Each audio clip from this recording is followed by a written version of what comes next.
Mesdames, Messieurs, bonjour. Dans cette nouvelle capsule qui sera scindée en 3 parties, 3 rubriques, nous allons parler dans la première rubrique avec Carla Benoît de Coignac qui va donner le change à Jean-Paul, des sens cachés des chansons françaises et anglo-saxonnes.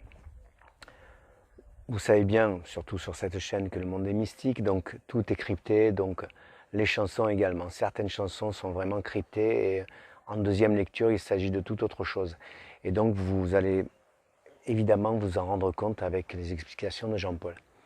Dans la deuxième rubrique, ce sera plutôt les supraconscients dans les grandes batailles. En l'occurrence, Alexandra va donner le change à Jean-Paul dans la bataille du pont d'Arcole de Napoléon Bonaparte. Et vous allez voir qu'en deuxième lecture, toujours pareil, ésotérique, il s'agit de toute autre chose, hein, c'est édifiant. Et puis la dernière partie de la vidéo, Jean-Paul va vous parler du film Interstellar. Et vous allez bien vous rendre compte qu'il ne s'agit pas que d'un film qui parle de voyage dans le cosmos, mais aussi, enfin plutôt même, de l'histoire du culte égyptien Ra-Osiris, qui est transposé dans ce film. Et vous allez avoir toutes les explications par Jean-Paul. Voilà, vous savez tout. Bon visionnage mes amis et à bientôt. Bonjour à tous, bienvenue dans la rubrique consacrée aux chansons ésotériques cryptées dans la chanson française et aussi dans la chanson anglo-saxonne. Alors, je m'appelle Carla de Coignac et c'est moi qui vais animer cette rubrique. Ensuite, je serai succédée par Alexandra Canabi qui va venir vous présenter une autre rubrique.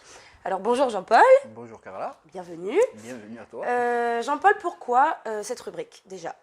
Alors, on a décidé d'un commun accord avec Alexandra, avec toi, puis avec Amélia qui vient bientôt nous rejoindre après le confinement, après le 11, de faire des rubriques, au lieu que ce soit tout le temps Clément et moi qui évoquons des sujets. On va essayer de donner un peu la parole aux dames. Donc tu avais choisi la rubrique décryptage des textes français et anglo-saxons dans la chanson. Alexandra a choisi l'illumination sur les champs de bataille. On parlera de tous les faits historiques où le monsieur a déclenché un état de conscience modifié.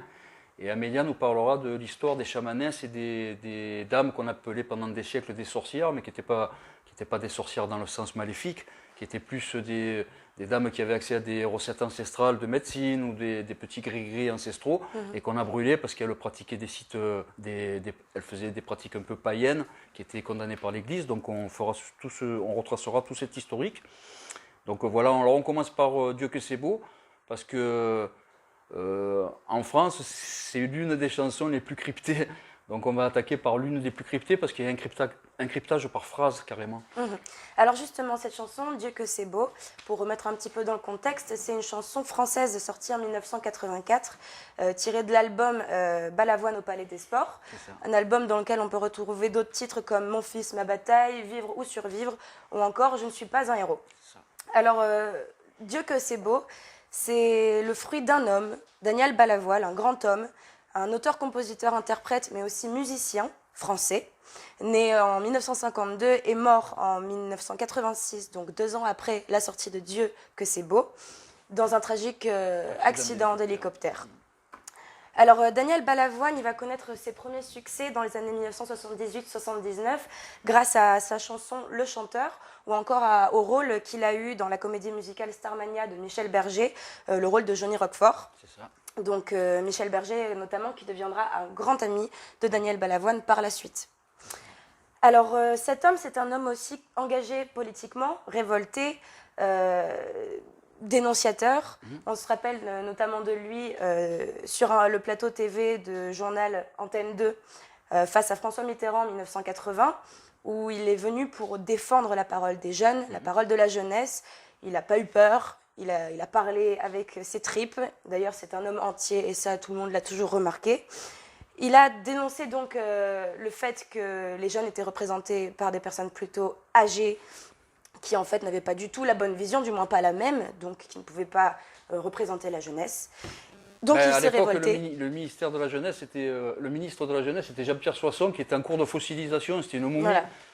Donc très concrètement, il ne pouvait pas avoir la vision d'un jeune, même s'il l'avait eu auparavant. Bref, au-delà de ses aspirations politiques, Daniel Balavoine a aussi des aspirations différentes de l'ordre du spirituel ou encore du mystique. Et ces motivations ou ces croyances vont être manifestées dans ces textes et dans ces chansons. C'est justement ce qui va nous permettre aujourd'hui de décrypter le texte « Dieu que c'est beau ». C'est ça. Alors, on commence comment? On lit le texte, je te lis trois phrases. Moi, je vais d'abord juste faire une petite parenthèse à ce que tu viens de dire. C'est pour comprendre bien ce texte, il faut remonter un petit peu en arrière avant sa mort, donc en 86. Il rencontre une dame qui est juive séfarade. Et on va voir que c'est très important dans les textes. D'accord. On va voir qu'il a été initié, qu'il a subi une initiation par imprégnation culturelle. Ça s'appelle le fait de rentrer dans une famille juive séfarade. On va voir que ça a complètement reconfiguré sa psyché. Donc je te laisse maintenant. Ok. Alors on va commencer. La muraille tremble et se fend comme un cœur qui éclate en deux, et la femme entre dans l'histoire comme arrive l'œuvre de Dieu. Alors, ça commence dès le début, la muraille. La muraille a elle-même une signification qui parle en fait du mur des lamentations. C'est ça. Qui est donc à Jérusalem, si je ne me trompe pas. Yerushalayim. Voilà. Alors, pourquoi il parle directement du mur des lamentations? Quel impact ça a? À cause de ce que je viens de te dire, Yerushalayim, c'est la ville de la paix. Donc, ça a une portée symbolique. Donc, il évoque effectivement, quand il parle de la muraille, ça parle du mur des lamentations. En fait, le mur des lamentations, c'est un ancien rempart de la forteresse d'Hérode. Ça avait été construit par les Romains, on le sait maintenant, parce que les blocs sont taillés à la romaine. C'était vraiment l'embase et tout le mur qui reste n'est pas hébreu, ce n'est pas les Hébreux qui l'ont construit, c'est vraiment les Romains. Mais comme c'était un des vestiges du palais d'Hérode, les Juifs s'en servent maintenant pour aller déposer leurs petites roquettes. Et voilà, donc pourquoi? Parce que la ville de la paix, Jérusalem. D'accord. Donc, belle entrée en matière. Il enchaîne donc avec « tremble et se fend comme un cœur qui éclate en deux ». On parle donc là de la séparation des séfarades et des ashkénazes. C'est ça, le cœur qui éclate en deux, c'est pour expliquer la séparation ancestrale du peuple juif. Bon, il y a une diaspora, mais effectivement, il y a deux grands rameaux qui sont les ashkénazes et les séfarades. Il y a d'autres appellations, par exemple, on peut appeler un juif natif de Tel Aviv, de parents eux aussi nés là-bas, on les appelle des sabras. On appelle aussi des alias, c'est ceux qui ont fait le retour, qui sont aux USA par exemple depuis plusieurs générations et qui font la démarche de retourner en Israël, on les appelle les alias. Donc il y a plusieurs dénominations, mais les deux grands rameaux sont les séfarades et les ashkénazes. Donc c'est le cœur qui éclate en deux. D'accord. Et la femme entre dans l'histoire comme arrive l'œuvre d'un dieu. Donc là il parle de Ève, Isis, fille de Ra. Ouais, Isis c'est la fille de Ra. Bon, Ève non, c'est la fille de Yahweh, c'est pas le même rameau mystique, mais effectivement comme Chawar, donc Ève en hébreu, comme cette dame prend sa source dans le culte ra-osiriaque, on sait maintenant que Ève c'est une adaptation de la déesse Azet, donc Isis. Donc oui, on sait que ça parle de Isis, fille de... En fait, elle n'est pas fille de Ra, Isis, elle est fille de Gebennout. Elle est fille du ciel et de la terre, mais elle est sous la paternité du dieu Amon-Ra. Ouais, c'est vrai. Ok. Et donc il enchaîne avec l'homme né sans mémoire reconnaît l'Ève qu'il veut. Là donc il va parler du fait que les identités et les mémoires se sont effacées au cours des vies, au cours des réincarnations. Ouais. C'est bien ça? Ça s'appelle chez les Hébreux le Gilgul Neshamot, c'est-à-dire Neshamot c'est le pluriel de Neshama. Donc Neshama c'est l'âme. Gilgul Neshamot ça veut dire le cycle des réincarnations de l'âme. D'accord. Et là, un petit clin d'œil mystique, il explique que chaque naissance, l'homme naît sans mémoire. Parce que dans le Gilgul Neshamot, dans la tradition juive, ils le savent très bien, les juifs kabbalistes, que la psyché, le caractère est toujours le même, c'est l'addition de l'instinctif, de l'émotionnel, de l'analytique et du spirituel. Mais par contre, les identités et les mémoires sont effacées à chaque naissance. Donc ça évoque le Gilgul Neshamot. D'accord, très bien. Alors donc, l'homme né sans mémoire reconnaît l'Ève qu'il veut, brise l'avenir et nous fait monter aux yeux les sanglots. Alors là, ça va parler de la nouvelle vie naissante, le nouveau karma individuel. Tu peux développer à partir de ça? Nous fait monter aux yeux les sanglots, ça reparle encore de la Neshama, ça reparle de Choua, ça parle de Nefesh, ça parle des creusets, c'est-à-dire que l'homme naît sans mémoire, mais il arrive avec une sensibilité. Il va falloir qu'il se plonge dans un univers de cause à effet. Donc qui sera, lui, son caractère, ce sera l'addition de ces 4 creusets. On y D'accord. reviendra un petit peu plus tard. D'ailleurs, je ferai une petite parenthèse aussi, je montrerai que dans le taoïsme de la fleur d'or et dans le judaïsme, les correspondances mystiques, c'est à 99% ça concorde. Entre D'accord. 2 peuples qui ne se sont jamais fréquentés au niveau mystique et qui ont élaboré leur doctrine complètement séparément. D'accord. Et il finit donc cette première partie avec le péché leur fait chaud. Il fait donc référence à Ève qui s'apprête à croquer la pomme. Ouais. Donc, et juste ici, il y a le refrain. Aïe, aïe, aïe, Ça, je on en te parlera laisse. à la fin, ouais. D'accord. Parce que aïe, ça veut dire quelque chose. C'est de- une signification Oui, particulière. c'est une signification particulière. C'est de l'hébreu, mais qui remonte aussi, c'est une tradition qui remonte jusqu'à l'Égypte ancienne. D'accord. On l'évoquera à la fin. Alors, pour faire juste un petit résumé de cette première partie, tu dirais quoi? Ça commence. C'est quoi l'entrée en matière pour lui, là? Pour Lionel Balavoine? Alors là, en lecture de surface, ça parle d'un homme, tout simplement, qui explique, il met le contexte, ça se passe à Jérusalem, il explique, en fait, c'est un homme qui rencontre une juive séfarade, et au lieu, lui, de dire, je vais te franciser, il s'est dit, tiens, moi, je vais devenir juif. C'est moi qui vais faire le chemin pour te rejoindre. C'est lui qui décide d'aller vers ça. Ouais, il est allé vers ça. D'accord. Alors, la muraille tremble et se tord pour faire un toit aux amoureux. Là, c'est l'évocation de Jérusalem, Cantique des Cantiques. Encore, c'est une évocation de Jérusalem. La muraille tord et se penche pour faire un tour aux amoureux, c'est un clin d'œil au Cantique des Cantiques. Donc, Le Cantique des Cantiques qui est... par exemple, Sous le soleil, Un temps pour la paix, un temps pour la guerre, ça a été écrit par Salomon. Je ne dévoile pas qui est Salomon, on le fera dans une vidéo qui sortira dans plusieurs mois parce que ça relève du noyau. Donc ça, on en parlera beaucoup plus tard. Mais on expliquera en temps et en heure qui était vraiment David et Salomon. D'accord.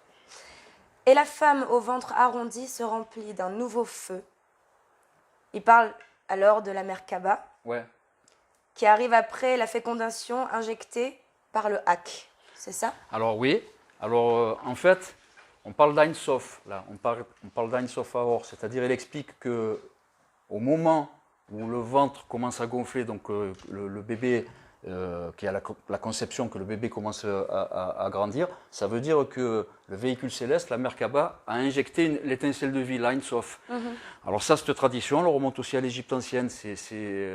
L'Ein Sof, il appelait le Hak. Voilà, c'est l'énergie tachyonique qui nourrit la Douat, l'inframonde. Le feu divin.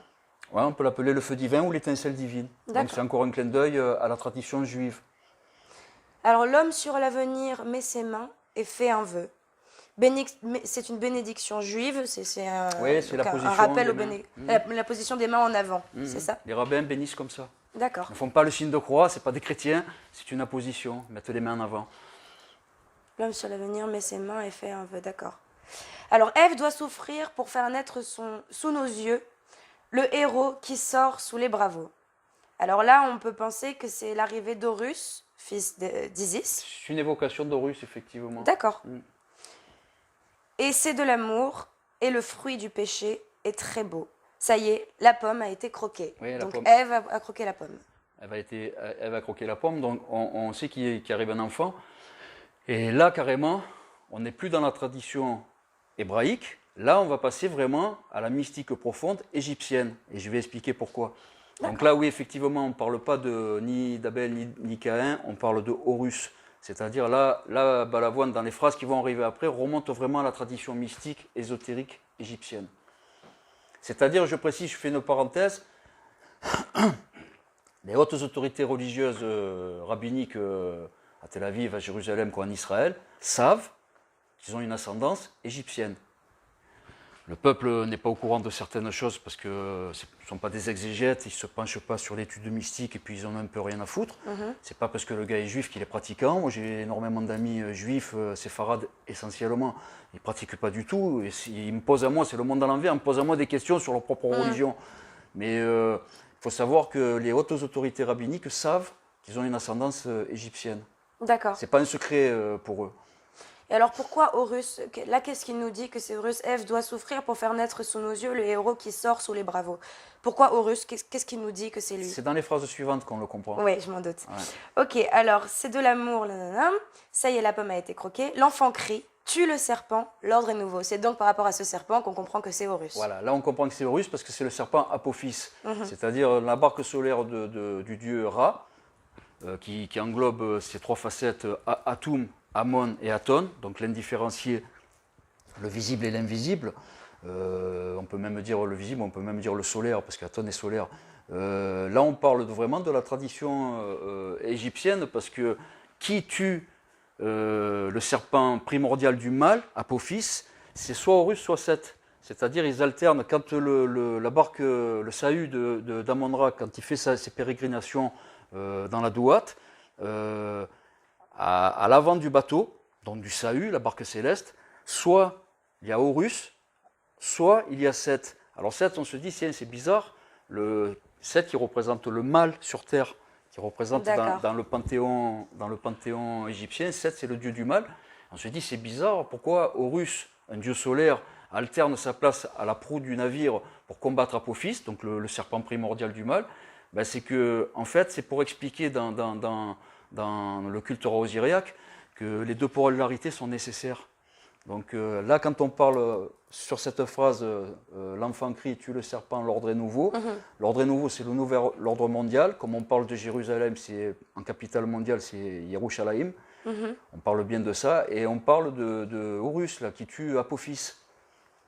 Pour arriver, l'ordre est nouveau, pour arriver au nouvel ordre mondial. C'est une manière déguisée de dire les supraconscients. Alors je vais faire une petite parenthèse qui va prendre ça, c'est de la géopolitique. Le monde est divisé en deux actuellement. On va dire qu'il y a des sociétés secrètes et des loges maçonniques, il y a un peu de partout dans le monde. Elles sont bipolarisées. Il y a la moitié ont une visée amalécite. Les descendants d'Amalek sont des gens d'extrême droite qui sont issus de loges anglo-saxonnes ou germano-scandinaves. Et Apophis, Seth est vraiment leur étendard, le serpent. D'accord. Ouais. Donc là, ça parle de Horus qui prendra la tête des supraconscients pour aller tuer les Amalécites. Le serpent amalécite, Apophis. Ok. C'est une des chansons les plus cryptées de la chanson française. Ah oui, là, je pense qu'il n'y a pas une phrase qu'on n'a pas déchiffrée jusqu'alors. Et puis revient ce refrain que je te laisse. Aya, aya, aya. Alors, aya, aya. Là, je sais que je les salue, Shimon ou bien d'autres avec qui je suis ami, qui appartiennent à la communauté séfarade. Je salue tous mes amis qui appartiennent à cette communauté. Le Aya, Aya, Aya, chez les juifs séfarades, ça célèbre une naissance. Dès que l'enfant sort la tête entre les cuisses de sa mère, tout le monde se met à faire des you-you, tout le monde applaudit et tout le monde fait Aya, Aya, Aya. C'est pour célébrer la naissance. Ouais. Alors en fait, cette tradition, elle remonte à peu près il y a 5500 ans, elle remonte à Nekbet. Nekbet, d'ailleurs j'invite tout le monde à aller vérifier sur des livres ou sur c'était la déesse qui présidait aux naissances. Et Nekbet, quand on l'invoquait en Égypte ancienne, chez les vizirs, les pharaons, fils de pharaons, les neveux, tout ça, c'était l'aristocratie, c'était la célébration, c'était Aya, Aya, Aya. On invoquait Nekbet, qui présidait aux naissances. La tradition est restée chez les juifs. D'accord. Ok. Alors c'était Aya, Aya, Aya, Chawar, ça veut dire célébration, c'est vivant. Nekbet, c'était la célébration à la déesse Nekbet pour un être qui arrive et qui est vivant. D'accord. On ne criait pas Aya, Aya quand il y avait un enfant mort-né, par exemple. Là, tout le monde gardait le silence, mais quand les gens entendaient crier, hurler Aya, Aya, c'était Aya, la délivrance, quoi. Ouais, c'était que l'enfant était vivant. Les Juifs ont récupéré cette tradition qui a plus de 5500 ans, elle remonte à l'ère Nagada. D'accord. Ouais, c'est un hommage à la déesse Nekbet. Alors, pourquoi bon, Daniel Balavoine, on a compris que c'était un mec super engagé, tout ça, mais comment il a eu accès à tout ça? En se mariant avec Corinne, avec sa compagne qui était juive séfarade. Et avant ça, il n'en avait aucun... Non, ça se voit, ça se ressent dans ses albums parce que tous ces albums, avant sa rencontre avec Corinne, ne sont pas cryptés. C'est vraiment de la chanson française, premier degré. Il n'y a aucun cryptage dans ces albums. Dès qu'il rencontre Corinne, sa compagne juive séfarade, là, ça va changer du tout. Pratiquement tous ces textes après vont être cryptés. Il va être initié. Oui, il va être initié à la Kabbale juive. D'ailleurs, tous ces textes après tous ces albums transpirent la Kabbale juive. Il faut connaître les clés pour déchiffrer les chansons. Bah là, en tout cas, c'est quand même assez incontestable. Oui, c'est assez clair. Bah écoute, en tout cas, c'est une très belle chanson. On ne peut pas la faire écouter pour des questions de droit. On a le droit de lire les textes, parce que ça c'est dans le domaine public, c'est considéré comme une poésie, mais on n'a pas le droit, donc la chanson, vous l'écouterez chez vous de votre côté. C'était très bien, tu as bien développé. Est-ce que toi, tu as des choses à rajouter là-dessus? Ben, pas vraiment, moi je savais pas ça, je le savais pas, je l'ai découvert. Et Personne ne le sait. Là, Ah oui. les seuls qui savent déchiffrer cette chanson, ce sont des Yordei Merkaba, dans la tradition juive, je parle. Ce sont des rabbins kabbalistes ou des Yordei Merkaba, c'est-à-dire des juifs ayant atteint Keter, l'illumination profonde, et donc en ayant ramené le Sod, le sens caché des Écritures. Donc même chez les juifs, cette chanson n'est pas déchiffrable par tout le monde. Il faut avoir un certain niveau dans la Kabbale juive pour comprendre ce que dit ce monsieur. En tout cas, je pense que c'est une belle initiation pour commencer cette rubrique sur les chansons françaises ou anglo-saxonnes cryptées.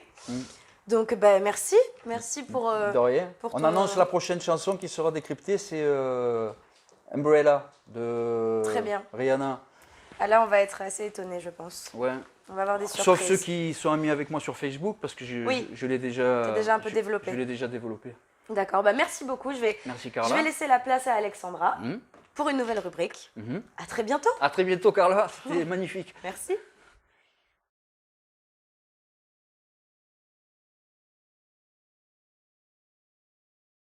Bien, bonjour à toutes, bonjour à tous. Bonjour. Bonjour Alex. Bienvenue à nouveau Bienvenue. pour ce nouvel événement, voilà, une nouvelle rubrique. Nous, on va parler de l'état de conscience modifié dans les grandes batailles, Oui. donc de grands événements historiques. Mm. Et donc tout ce qui s'est passé, et on va le décrypter, Mm. et on va essayer de comprendre ce qui s'est passé durant ces grandes batailles, justement. Qui ont été Et- consignés par des gens très sérieux. C'est-à-dire, il y a des fois des événements un peu bizarres qui arrivent, et puis on commence à comprendre qu'on a affaire à des états de conscience modifiés quand tous les témoignages corroborent vraiment que c'est un état de conscience Ouais. modifié. Parce que c'est des actes, on appelle ça impossibles. Donc Oui, on verra, donc il y a du on va- Guesclin, ouais. il y a Bayard, et là on va parler de Bonaparte. Voilà, ce que j'allais dire, on va commencer avec un Corse. Avec un Corse, bien sûr. Voilà, bien sûr, évidemment. Napoléon Bonaparte, voilà. Donc, qui était un Mazzero. C'est ça, Ouais, c'était comme ça Mazzero. qu'on dit. Alors Ouais. en Corse, ça se sait. Les historiens français, de temps en temps, ils abordent un peu vaguement que c'était un monsieur qui appartenait à Napoléon Bonaparte à une société secrète corse. Bon, on sait aussi que c'est un personnage historique qui a été franc-maçon.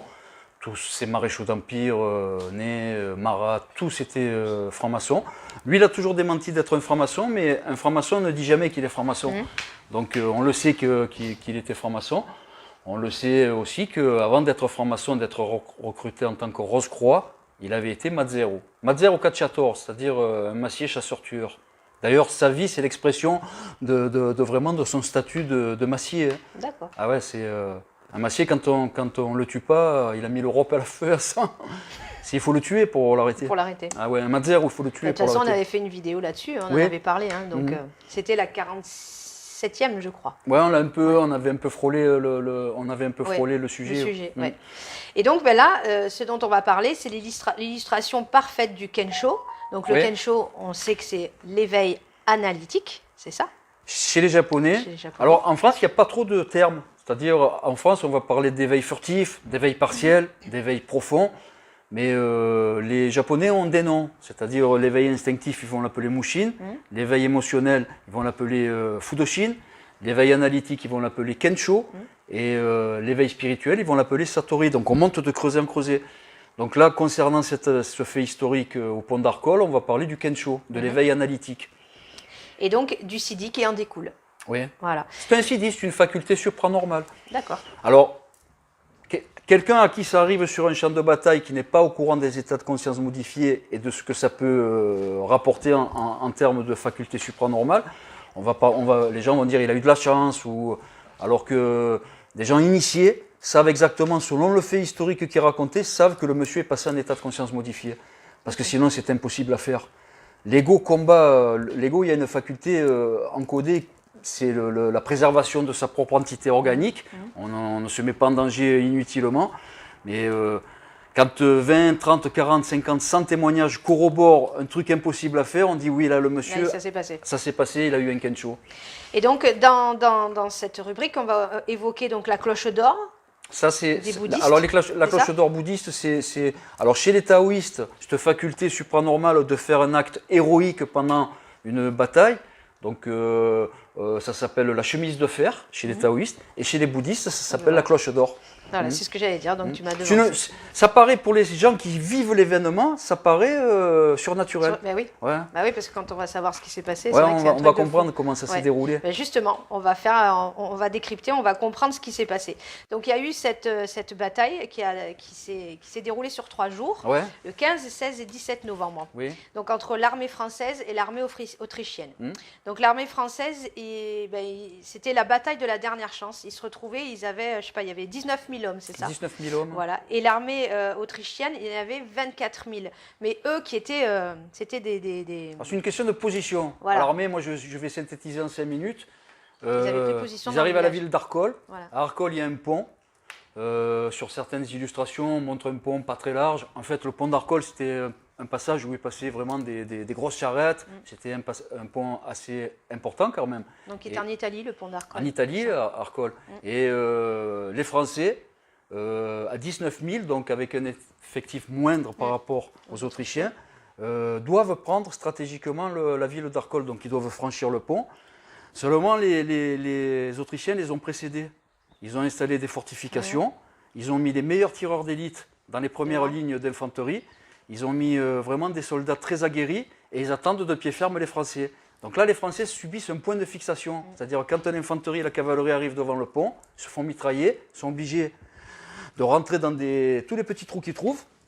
Et puis là, plus personne ne peut sortir la tête. Il y a tellement des tireurs d'élite en face que dès qu'un soldat, un fantassin, sort la tête, un voltigeur, peu importe, ce sont 20 ou 25 tirs convergents qui lui explosent la boîte crânienne. Donc, Tous les tireurs d'élite font un carton plein sur le... Donc ça s'appelle un point de fixation, c'est le pire qui peut arriver à une troupe. C'est-à-dire que, surtout, le contexte, les Autrichiens attendent des renforts alors que les Français n'en attendent pas. Ils ont 19 000 soldats, sont coincés sur un point de fixation, et les Autrichiens sont 24 000 et ils attendent en plus les du renforts. Ouais. Donc, ça présage quelque chose de négatif pour les Français. L'extermination est annoncée. Les Français doivent se faire exterminer dans les 3 jours qui viennent, qui vont arriver de cette bataille. C'est l'extermination des Français qui est annoncée. Donc du coup, ça crée que les troupes françaises sont amorphes. Ouais. Les soldats n'osent plus sortir de leurs abris. Non. Ils sont tous cachés. Parce que le feu ennemi est nourri, c'est ce que tu disais. Feu nourri, c'est tir convergent. Dès qu'il y en a 2 ou 3 qui sortent des têtes, les boîtes crâniennes sont explosées immédiatement. Quelle horreur. Donc les Français, ils ont épuisé tous leurs troupes, voilà, c'est ce que tu disais, tandis que les Autrichiens, eux, s'apprêtent à recevoir les renforts. Ouais. Donc là, Question de vie et de mort. On a bien, il faut charger. Alors techniquement, qu'est-ce qu'il faut faire militairement à cette époque? Il faut que l'infanterie, baïonnette au canon, charge les positions défensives qu'il y a déjà sur le pont d'Arcole pour nettoyer le pont. Parce qu'il faut savoir que les Autrichiens n'ont pas eu le temps de le faire sauter. C'est-à-dire les Français sont arrivés juste au moment où les Autrichiens allaient faire sauter le pont. Alors ils n'ont pas eu le temps de le faire sauter, donc les Français, il faut qu'ils prennent par force position sur le pont pour permettre une charge de cavalerie. Et chaque fois qu'il y a des voltigeurs ou des grenadiers qui ont essayé d'aller prendre le pont, ils se sont fait massacrer. Mais vraiment taillés en morceaux. Donc du coup, voilà, c'est ce que tu disais, il faut prendre le pont en nettoyant le plus d'ennemis possible à la baïonnette. À la baïonnette, pour qu'une charge de cavalerie soit permise. Donc les escouades, alors je ne savais pas ce qu'étaient les escouades, merci grâce à toi. Ce sont des détachements militaires. Voilà, des soldats, des groupes de soldats. Des bataillons, des demi-bataillons, des escouades, des pelotons, des sections. En l'occurrence, ceux-là, c'est les escouades de voltigeurs. Oui, les grenadiers voltigeurs. Alors c'est une troupe d'élite. Il faut savoir que... Ils prenaient les meilleurs, c'est ça? Ouais, dans l'infanterie, on sélectionnait les plus vifs, les plus rapides, et on en faisait des grenadiers voltigeurs. C'était des commandos. C'est des gens qui étaient spécialisés pour prendre des positions comme ça. Et là, les grenadiers voltigeurs se sont fait tailler en pièces. Personne n'a pu approcher le pont. Personne. Ouais, c'était une mort assurée. Ah, mais ils se sont tous fait tuer. Toutes les vagues, toutes les escouades qui ont été lancées de grenadiers voltigeurs se sont fait tailler en pièces. Donc du coup, un Corse est arrivé. Alors, ma question, ce Corse, il est arrivé en Italie, pourquoi il est arrivé le général Bonaparte, qui n'est pas encore devenu Napoléon Ier, il n'est pas empereur du tout, là, c'est juste un général parmi tant d'autres, Donc il faut remettre dans le contexte, on sort de la Révolution française, 1789, après il va arriver le prétoire, là on est au consulat je crois, je me rappelle plus, mais je crois que c'est le consulat.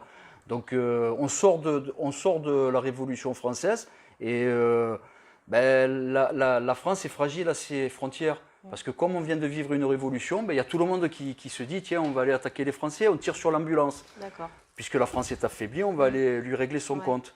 Donc c'est un peu, on va dire, les généraux aventuriers. D'accord. Ouais, c'est l'époque, le consulat, c'est l'époque des généraux aventuriers. La franc-maçonnerie, à l'époque, à Paris, recrute des têtes brûlées.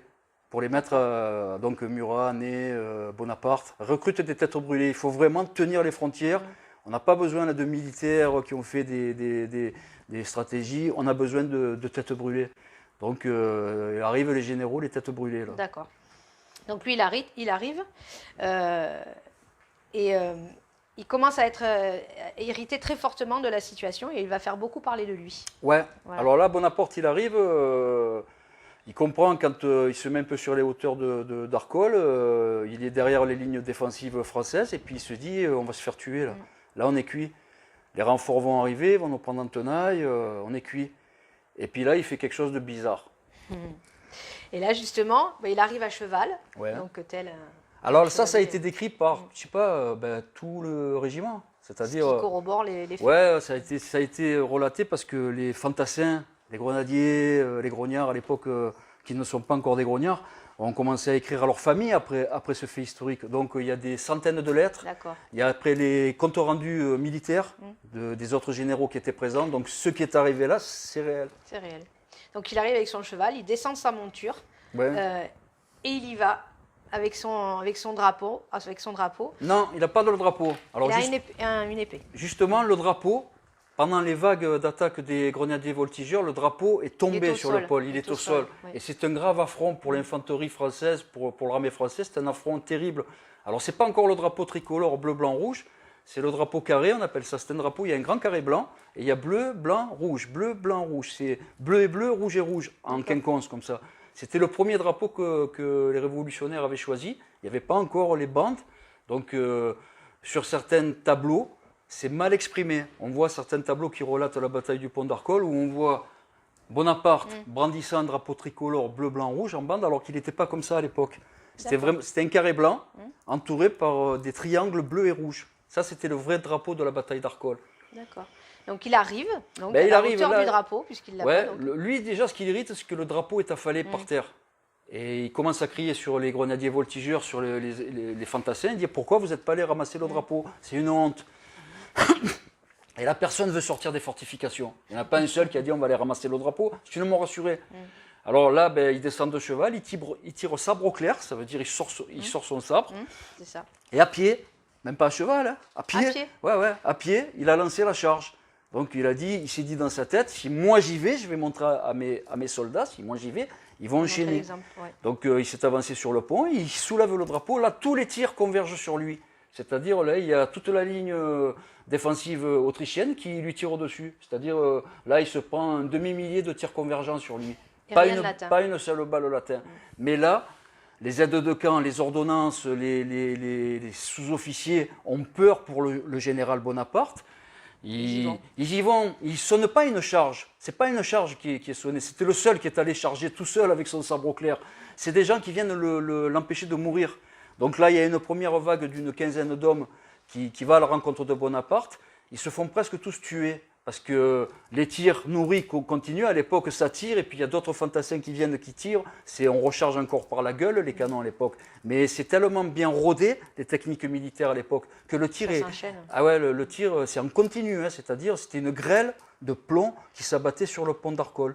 Pas une seule balle le touche. Par contre, les aides de camp, les ordonnances et les sous-officiers qui étaient venus pour le sauver se font presque tous tuer. Il y en a quand même deux qui réussissent à le plaquer de l'autre côté du pont, il tombe dans l'eau. Et là, il prend une crise de nerfs. Là, il dit mais qu'est-ce que c'est cette armée? Personne n'a enchaîné. Regardez, on a perdu des hommes bêtement. Pourquoi ces mecs n'ont pas chargé derrière moi? Et là, il a une idée. Il dit bon, j'ai compris, les lignes elles sont trop bien défendues. On va essayer de les affaiblir. Alors il appelle les tambours-majors.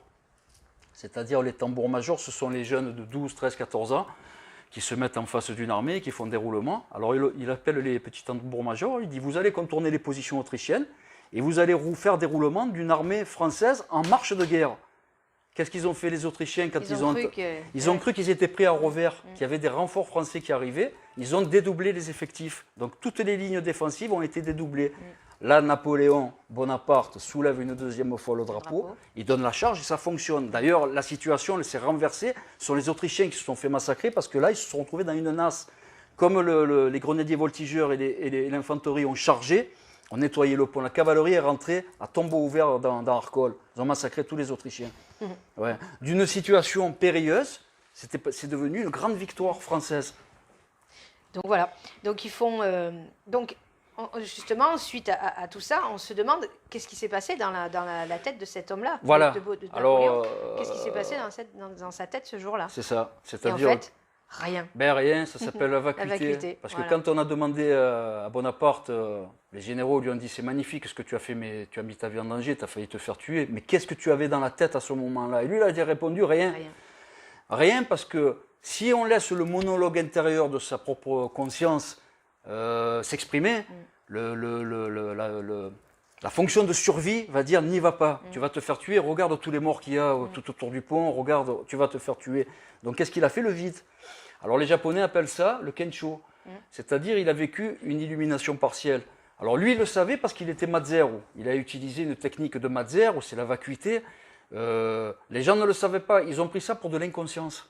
Ils ont dit, il est fou. Ouais, c'est un mélange de courage et d'inconscience. Pour tous les autres généraux, pour l'état-major, ils ont dit, putain, ce mec, il est moitié fou, et en même temps, putain, il a une sacrée paire de couilles, il faut le dire, parce que ce qu'il a fait, personne n'aurait osé le faire ce jour-là. En fait, il a utilisé ses dons de massier. Il était à cheval, il a commencé à faire sa vacuité cérébrale, il a dit, si je pense trop, je vais pas y arriver à le faire. Donc il a fait le vide, et ça a marché. Et on peut rappeler justement, tu l'as dit déjà tout à l'heure, mais on peut rappeler les quatre éveils chez les êtres humains. Oui. Il y a donc le Mushin, donc, qui est l'éveil instinctif. Instinctif, c'est le premier creuset, c'est le bassin. Ça, c'était cartographié par les Japonais. C'est la quintessence des états de conscience modifiés. C'est dans la doctrine Shikatanza, le Kokanza Zenji, chez les Shugendo au Japon, ça a été cartographié. C'est vraiment ceux qui ont vraiment cartographié, avec les juifs kabbalistes, ce sont eux qui ont cartographié le phénomène à la perfection. Donc, Mushin. Mushin, ça c'est l'éveil instinctif. Fudoshin, c'est dans le thorax, plexus thorax, ça c'est l'éveil émotionnel. Le Kensho. Le Kensho, c'est dans le crâne, c'est l'éveil analytique. C'est ce qu'a eu Bonaparte ce jour-là. Voilà, parce qu'on ne peut pas faire plus, justement, lors d'une bataille, puisque après, il faut qu'on ait. Pour l'éveil spirituel, c'est pas possible. Ben, disons que le Satori. Le silence total, c'est ça. Le Satori ne s'atteint que dans le silence total, la quiétude de l'absolu. Il faut de la sérénité. Et surtout, il y a une période de catatonie qui va en découler. Donc, le monsieur qui va déclencher un Satori sur un champ de bataille, il va rester prostré pendant 8, 10, 12 minutes, parce que le processus va commencer. Il va faire une bulle, il ne va rien comprendre à ce qui se passe autour, il ne va même pas entendre les bruits, rien. Mais là, il va se faire tuer parce que là, il est statique. Donc, ce n'est pas le Satori qui est cherché dans des actes militaires comme ça, c'est l'éveil partiel. Donc, c'est le Kensho. Le Kensho, c'est l'éveil analytique, c'est dans le crâne que ça se passe. Et quand le creuset analytique, le troisième creuset se charge, en même temps qu'il se charge, l'activité neuroélectrique est carrément à zéro. C'est-à-dire le mec est à 6 Hz d'activité neuroélectrique au lieu d'être entre 30 et 40 Hz. Donc la fonction cérébrale du quotidien, conduire une voiture, tenir une conversation, nettoyer ses armes, on est entre 25 et 35 Hz. Et là, il est descendu à 6 Hz. Voilà, il a fait un éveil partiel. Voilà. Et du coup, lorsqu'un homme, justement, c'est ce qu'on disait, ce que j'avais décrit, lorsqu'un homme déclenche un Kensho, voilà, il revêt donc la cloche d'or. Alors ça, si un bouddhiste était là ce jour-là, ce n'était pas le cas, si un bouddhiste avait été là ce jour-là, il aurait dit, tiens, Monsieur Bonaparte a été protégé par la cloche d'or. La cloche d'or, c'est la faculté supranormale qui protège un combattant qui déclenche son éveil analytique. Alors eux, ils le voient un peu d'un côté un peu mystique, se disent, le Chuanpin, la force féminine, a rendu grâce à ce combattant pour son courage, elle le protège, aucune balle ne pourra l'atteindre. Ils disent c'est la cloche d'or. Par contre, les taoïstes, ils parlent de chemise de fer. Voilà, c'est ça. Par le qui est l'équivalent. c'est pareil. l'équivalent D'accord. taoïste de la cloche De d'or toute façon, bouddhiste. c'est bien représenté. Cloche d'or, donc c'est une matière. Voilà, Ben, il faut bien suffisamment- comprendre que quand on a une armée qui a pris position dans une ville, qui a préparé ses fortifications et qui a mis en première ligne tous ses tireurs d'élite, on comprend bien que la situation elle est périlleuse là. Et quand Bonaparte arrive, il y a à peu près un demi-millier de cadavres jonchés tout autour du pont. Personne n'arrivait à s'approcher du pont. Donc ce qu'il a fait, ça a vraiment étonné C'est tout le vrai monde à que- ouais, l'époque. C'est un acte fou, quoi. Ouais, ouais. Et chez les juifs kabbalistes, on appelle ça le je le dis mal, Magen David. Magen David. Ouais, voilà. le bouclier de David. Voilà. Donc ça existe aussi effectivement chez les Juifs. Alors il y a un passage qui s'appelle dans l'Ancien Testament, qui décrit le combat de David, Daouad contre Goliath, donc le Philistin. Et là c'est pareil, il y a deux manières de le voir. L'armée philistine et les Hébreux livrent une bataille. Et puis à l'époque, ça se faisait. On avait le droit de citer un campéador, de citer le meilleur combattant qui va affronter le meilleur combattant en face. Au lieu de faire décimer deux armées, on désigne ça avec champion contre champion. Alors les Philistins désignent Goliath, qui est censé faire 3,50 m à l'époque. C'était vraiment un mec qui était colossal. Donc s'il a existé, on pense que par rapport à l'époque, il n'a pas dépassé les 2,10 m, 2,20 m. Mais quand on sait que à l'époque, la taille moyenne, c'était 1,50 m, donc c'était un double homme. Il faisait 2 fois la taille des hommes, Goliath, à l'époque, le Philistin. Et puis là, qui sort des rangs, le champion, c'est Daouad, c'est David. Et là, les Philistins rient. Ils se disent, comment, il y a un petit bonhomme de 1,50 m, il nous envoie un petit frondeur, parce qu'il y avait les archers, les frondeurs, il y avait les lanciers. Là, il s'avère que David, à l'époque, était frondeur. C'est le mec qui balançait des pierres de différents calibres sur les ennemis. Et là, les Philistins commencent à rigoler. Donc, qu'est-ce qui se passe? David est censé aller affronter Goliath avec juste un bouclier, donc qui est censé représenter les deux triangles fusionnés, donc ce qu'on appelle le Magen David, qui va devenir le drapeau israélien. Les deux triangles fusionnés sur le drapeau israélien, c'est un Magen David, c'est un bouclier de David. Et les Philistins commencent à rigoler, se disent, mais qu'est-ce qu'il veut ce petit bonhomme de 1,50 m avec ses petits cailloux là? Goliath est carapassonné, il a son armure. À l'époque, c'était pas spécialement du fer, on appelait ça des cuirasses. Alors cuirasse, ça vient de cuir, c'était du cuir épais, plusieurs couches de cuir. Il se faisait comme ça des armures en cuir. Donc il est revêtu de son casque, sa cuirasse. Ils se disent, bon, il risque rien. Tout le monde commence à rigoler. Donc David commence à faire tourner sa fronde. Et là, il fait one shot, il fait un tir parfait. C'est-à-dire avec de la puissance, de la rapidité comme un éclair. Goliath n'a rien le temps de voir. Il se prend ce caillou en plein milieu du front, puis il meurt. Ça lui transperce, ça lui fend le crâne, le gars meurt. Alors, les deux explications, il y a l'explication talmudiste et il y a l'explication zohariste. Donc, chez les talmudistes, c'est un fantassin qui a fait preuve d'habileté, David, qui a eu de la chance, qui a fait preuve d'habileté, c'est la version talmudiste. Mais chez les zoharistes, ils savent que c'est en fait que David a activé son véhicule céleste, sa Merkaba. Parce que le Magen David, en fait, les deux triangles représentent une Merkaba activée. Alors, activée en mode martial. C'est-à-dire, c'est pareil, c'est Kencho. Quand le Magen David s'active d'un soldat, ça fait de lui un homme augmenté sur le terrain de bataille. Alors, premièrement, il n'a pas peur. Ça fait comme pour Bonaparte. Ouais, c'est une faculté qui en découle, c'est qu'avec la vacuité et le déclenchement du Kencho, de l'éveil analytique, la peur de la mort est abolie. C'est-à-dire le mec, là, il s'en fout, il donne sa vie, mais il s'en fout royalement. Donc Goliath a eu affaire à un mec qui n'avait pas peur de mourir en face et qui avait ses facultés surmultipliées. Plus de précision, plus de vitesse, plus de puissance. Donc il a fait un tir parfait et il a neutralisé son ennemi. D'accord. Mais c'est pour ça qu'on dit que personne au monde n'aurait pu tuer le général Bonaparte. Non, parce qu'il a déclenché son Kencho. Voilà. Ouais, son Kencho, c'est-à-dire, même c'est pareil pour David quand il a combattu Goliath, c'est-à-dire pour des mystiques de haut niveau, chez les juifs c'est la Shekinah, chez les taoïstes c'est Chuanpin, chez les hindouistes et les bouddhistes c'est la Shakti. C'est quand l'énergie féminine qui gouverne notre réalité décide de protéger un humain, il est invincible. Et ça a été consigné, dans tous les actes militaires et on le développera thème par thème. Donc du coup, grâce à ça, les Autrichiens sont passés ce jour-là d'une solide position défensive à une nasse pour rat d'égout. Et ils se sont fait C'est ça, massacrer. c'est ça. Eh bien oui, parce qu'au moment où les Français pénètrent dans la ville, là, c'est l'inversion de polarité. C'est-à-dire, comme les Autrichiens étaient obligés de reculer et d'abandonner leur position défensive, ils se sont retrouvés dans la rue d'Arcole, à la merci de la cavalerie et des grenadiers voltigeurs. Ils se sont fait massacrer. Ils se sont fait massacrer. D'une position périlleuse, on est passé à une position victorieuse. Donc c'est comme ça que finit cette bataille. C'est comme ça que ça se termine. Et surtout, c'est le début de l'aventure napoléonienne. C'est-à-dire que là, tout le monde, les généraux, c'est-à-dire tous les gens qui étaient présents ce jour-là, ça va devenir ces maréchaux d'Empire. Les mecs, ils ont dit, c'est lui qu'il faut qu'on suive. Ouais.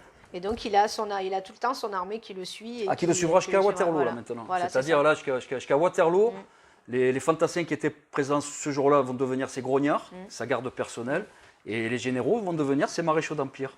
C'est-à-dire là, à partir de là, c'est l'aventure Napoléon qui va démarrer. Et c'est là qu'on sait que, enfin c'est grâce à tout ça qu'on sait que Bonaparte c'était donc un supraconscient. Ben, ça, c'est l'illustration de ces talents de Massier, de Mazzero. Donc, des Corses qui connaissent les facultés supranormales liées aux états de conscience modifiés vont comprendre de suite qu'il a usé juste de ses facultés de Massier. C'était un Mazzero cacciatore, ça veut dire c'était un Massier chasseur-tueur. C'est-à-dire, les hommes comme lui sont des tueurs obsessionnels. S'il sent que sa vie est en danger et qu'il y a un mec en face, que c'est lui le danger, et il va le tuer. C'est obsessionnel après. Et puis sa vie après a été l'illustration de ces creusets de Massier. Le Mazzero cacciatore, il a pris l'Europe, il a mis à feu à sang. Pour arrêter Napoléon, ils ont été obligés de l'amener à Sainte-Hélène. Ils l'ont amené sur une île, perdu. Il fallait se débarrasser de lui comme ça. On n'a pas pu le tuer parce qu'il était franc-maçon. Donc les Anglais en face, et la coalition d'ennemis, c'est les Anglais qui l'ont déporté à Sainte-Hélène. Ils ne l'ont pas tué en raison de son statut de franc-maçon. Ils ne l'ont pas tué, ils auraient pu le passer par les armes, ça n'a pas été fait. Ils ont dit on va te laisser en ville, ils l'ont laissé avec son état-major, avec ses serviteurs, avec ses maîtresses, et il est parti sur Sainte-Hélène. D'accord. Et il a fini ses jours là-bas. Il a fini ses jours là-bas. Bon, il y en a qui disent qu'il a été empoisonné, il y en a qui disent qu'il a un cancer des intestins, un cancer de l'estomac. On en reparlera une autre fois, mais ça, c'est pas très important dans cette rubrique-là. Donc voilà, je crois qu'on a fait le tour du sujet, je pense. En tout cas, merci d'avoir été présent encore une fois pour parler de ce sujet qui était très intéressant. Voilà, ça permet de comprendre certaines choses et puis la prochaine fois on parlera de Bayard. Oui, ce que j'avais demandé. Pierre Terrail. Donc le prochain sujet, ce sera la bataille du pont de Cariglione. On parlera de Bayard qui a fait aussi un acte impossible. D'accord. En état de conscience modifiée. Parfait. La suite au prochain épisode. En tout cas, merci d'avoir été présent et à très bientôt. À bientôt. Merci.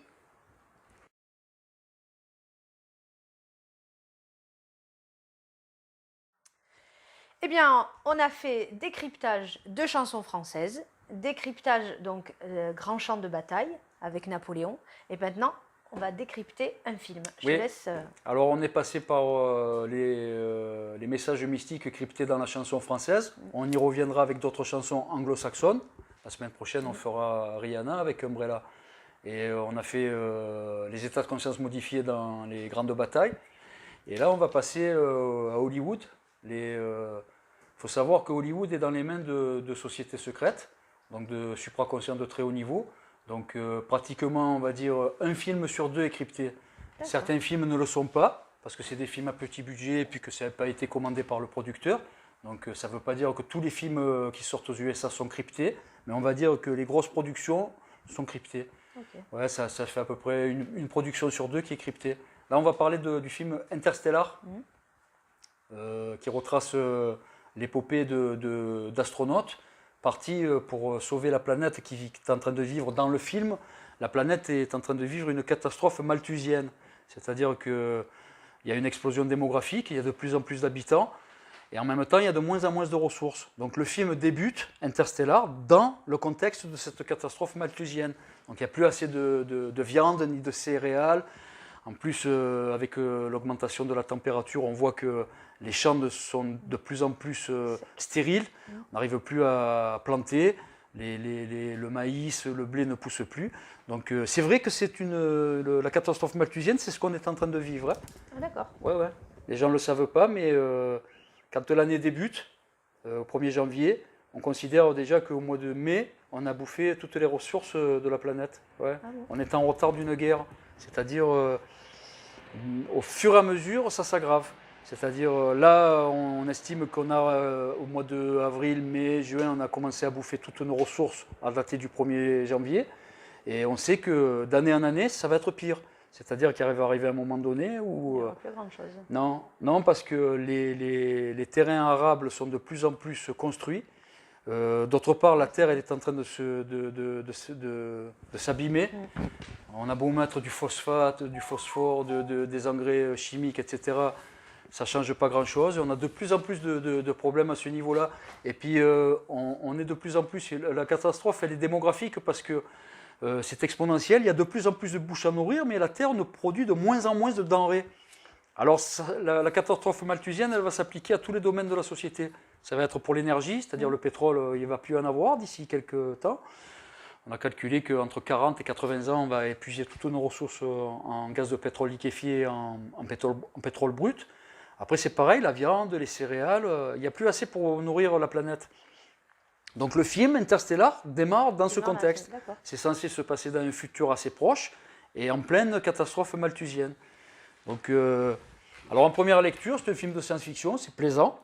On voit cette équipe d'astronautes qui faut qu'ils aillent coloniser une autre planète habitable. Donc il y en a 4 ou 5 qui sont sélectionnés. Pour arriver à atteindre ces planètes, on fait comprendre aux téléspectateurs qu'il faut passer par un trou de verre. Donc il faut emprunter un trou de verre dans le film qui se situe à côté de Saturne. On va voir que Saturne, c'est très important. La planète qui a été choisie, elle est très importante. Et on voit que ce trou de verre va conduire vers Sagittarius A'. Et de Sagittarius A' vont faire un bond vers Gargantua. C'est le nom qu'ils ont donné à ce trou noir supermassif qui se situe dans une autre galaxie. Et là, il y a des planètes potentiellement habitables. Donc voilà, ça c'est la trame du film de science-fiction. De base. Le monsieur qui va voir, qui part en couple avec sa femme et ses enfants, il va voir un spectacle de science-fiction où on voit une équipe d'astronautes qui tente d'aller coloniser une planète. En deuxième lecture, c'est complètement différent. Donc les gens ne le savent pas, mais le culte raosiriaque est la trame directrice du film Interstellar. Donc Christopher Nolan, il ne s'est pas cassé la nénette. Alors les gens ne le savent pas, hein. C'est-à-dire Christopher Nolan, quand Interstellar est sorti, qu'il a pris toute son équipe de comédiens, d'acteurs, qu'il a fait le tour de la planète pour faire la promotion du film, à aucune interview, ni écrite, ni télévisée, ça a été dit. Personne ne sait que le scénario de Interstellar est issu du culte raosiriaque. Alors, c'est simple, les gens qui ont envie de comprendre le déroulé de ce film, ils vont se plonger dans le livre des pyramides, le livre de la sortie au grand jour, ça s'appelle le livre des 2 chemins, qui sont les textes attenants au culte raosiriaque. Parce que le culte raosiriaque, ce n'est pas un livre, c'est un condensé de recueils. C'est-à-dire, c'est des archéologues, des égyptologues, ils sont allés tout le long de la vallée du Nil, ils sont partis du delta, ils sont remontés jusqu'à Assouan, jusqu'au barrage. Et puis, ils sont allés dans les temples d'Amon, les temples de Thoth, ils sont allés consigner tous les hiéroglyphes, face intérieure, face extérieure, tout était gravé. Ça a donné des recueils qu'on a appelés le culte raosiriaque, ça retrace l'épopée d'Osiris. Et puis, s'ils ont quelques mois à consacrer à cette étude, parce que c'est dense, ça se lit petit à petit. En principe, dans les livres, il y a les hiéroglyphes d'un côté sur la page de gauche, et puis il y a la traduction, la translittération, elle est à droite. Et puis ceux qui se donnent la peine de lire l'épopée d'Osiris, donc le culte raosiriaque, ils vont s'apercevoir que ça parle, c'est l'histoire d'Interstellar. D'accord. Alors comme je n'ai pas de mémoire pour les acteurs anglais, il y en a quelques-uns qui sont connus. Alors là, j'avais fait une publication sur Facebook qui détaillait donc le scénario, qui faisait des correspondances mystiques avec le culte raosiriaque, et puis c'est un copier-coller. Le film Interstellar. Alors c'est sûr que ça a été transposé dans le futur, donc il y a de la technologie, donc on voit des engins spatiaux. C'est pas noté ça dans le culte raosiriaque, mais le scénario est identique. C'est-à-dire quand on voit le vaisseau, par exemple Lazarus, je vais expliquer ce que ça veut dire Lazarus d'ailleurs. Quand on voit le vaisseau, pour recréer la gravité dans le vaisseau, ils ont montré une structure rotative autour du vaisseau qui est censée plaquer les cosmonautes pour recréer une pesanteur artificielle. Et ben ça, c'est un SAU, c'est-à-dire ça décrit quoi? Une Merkaba. La Merkaba contrarotative. Le vaisseau Lazarus, pourquoi il s'appelle Lazarus? Parce que Lazarus, c'est la latinisation d'un terme sémitique qui est chamito-berbère qui s'appelle Osir, qui veut dire quoi? Osiris.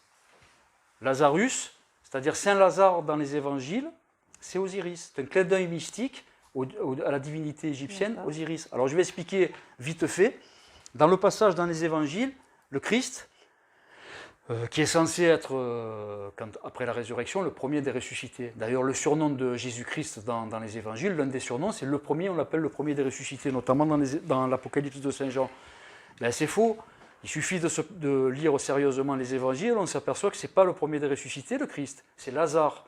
Alors c'est un clin d'œil mystique des Byzantins au IVe siècle, ça a été injecté volontairement. Les gens qui ont écrit les évangiles, donc on a créé des personnages fictifs des évangélistes en fait, qui n'ont jamais existé. D'abord parce que les apôtres n'ont jamais existé, c'est un culte solaire, ça décrit les 12 constellations. Donc on ne peut pas dire qu'une constellation, ce n'est pas un homme. On parle d'un culte solaire à la base. Donc les évangélistes qui sont censés avoir existé, les évangiles synoptiques qui racontent tous la même histoire, l'épopée du Christ, de Jésus de Nazareth, sa crucifixion et sa résurrection, n'ont jamais existé. Ça a été créé par des érudits, au IVe siècle, des érudits byzantins, qui ont composé par rapport à des cultes antérieurs, le culte de Sérapis Soracti, le culte de Mitra, ils ont synthétisé tout ça, c'est une volonté syncrétiste de créer ce personnage composite. Et on s'aperçoit dans les évangiles que le Christ, Jésus de Nazareth, n'est pas le premier des ressuscités, c'est Lazare. Alors là, ils l'ont latinisé à l'époque, au Moyen-Âge, c'est Lazarus. Et puis, Lazarus. Lazare, c'est Lazarus. Et puis, si ceux qui ont envie de se poser la question et d'aller enquêter dans des livres de linguistique ou d'archéologie ou d'histoire, Lazarus, l'étymologie, c'est El-Ozer. C'est une divinité qui s'appelle tout simplement Osiris. C'est l'adaptation d'Osiris. Alors, comment on le sait, c'est incontestable. C'est-à-dire, les Juifs, à l'époque, les Hébreux, quand un homme venait à mourir, on le déposait pendant 3 jours avec un linceul. On lui mettait un linge blanc sur lui. Ça, on l'enveloppait. Après, ça, c'était vraiment l'embaumement hébreu. Il procédait comme ça. Et Lazarus n'est pas présenté comme ça dans les évangiles. On ne dit pas que quand le rocher roule devant la caverne, enfin devant la crypte, où est censé être Lazarus, on le découvre, il n'a pas un linceul. Il a quoi? Des bandelettes. Il est tressé de bandelettes. On voit vraiment qu'on parle d'Osiris. Il n'est pas présenté vêtu d'un linceul, il est présenté vêtu de bandelettes. Il est entouré de bandelettes. D'ailleurs, dans l'iconographie, quand on voit Lazare sortir de la crypte, il est toujours entouré de bandelettes. Il n'a pas un linceul, contrairement au Christ, qui est représenté avec un linceul. Donc là, on comprend bien qu'on n'a pas affaire à la tradition judaïque, pas du tout. Ce ne sont pas des Hébreux, on ne parle pas d'un Hébreu, Lazarus. On parle vraiment d'un Égyptien. Ça montre avec les bandelettes l'embaumement égyptien. Lazarus, c'est El-Ozer. El-Ozir, qui est qui? Osiris. Osiris, c'est la version linguistique hellénisée. C'est-à-dire, ce sont les Grecs qui ont appelé El-Ozer. Alors, El-Ozer, c'est pareil, ce sont des hiéroglyphes. Selon comment c'est traduit, ça peut être le juste, ça peut être le puissant, ça peut être tout un tas de choses. Parce que les hiéroglyphes, selon comment elles sont placées, elles veulent dire plusieurs choses, comme les idéogrammes chinois. Donc il ne faut pas s'arrêter sur un mot, ça veut dire plusieurs choses. Ça veut dire le juste, le puissant, ça veut dire tout un tas de trucs, El-Ozer. Et El-Ozer va donner Lazarus, va donner Osiris, puis va donner Lazarus. C'est vraiment un clin d'œil mystique des Byzantins à la divinité Osiris, qui est réellement le premier des ressuscités, parce qu'il est le premier Christ du bassin méditerranéen, c'est Osiris. Il est la première divinité dont on a décrit l'épopée, c'est-à-dire la vie, la mort et la résurrection. C'est Osiris. Alors Osiris, la translittération c'est Ozer ou Osir, mais c'est W-S-J-R, c'est Wozir. Ça se dit Wozir, il n'y a pas de voyelles chez les Égyptiens, chez les Hébreux, il n'y a que des consonnes. Donc les voyelles se créent de elles-mêmes. Donc Wozir, on comprend, ça a donné Ozer ou Osir, c'est Osiris.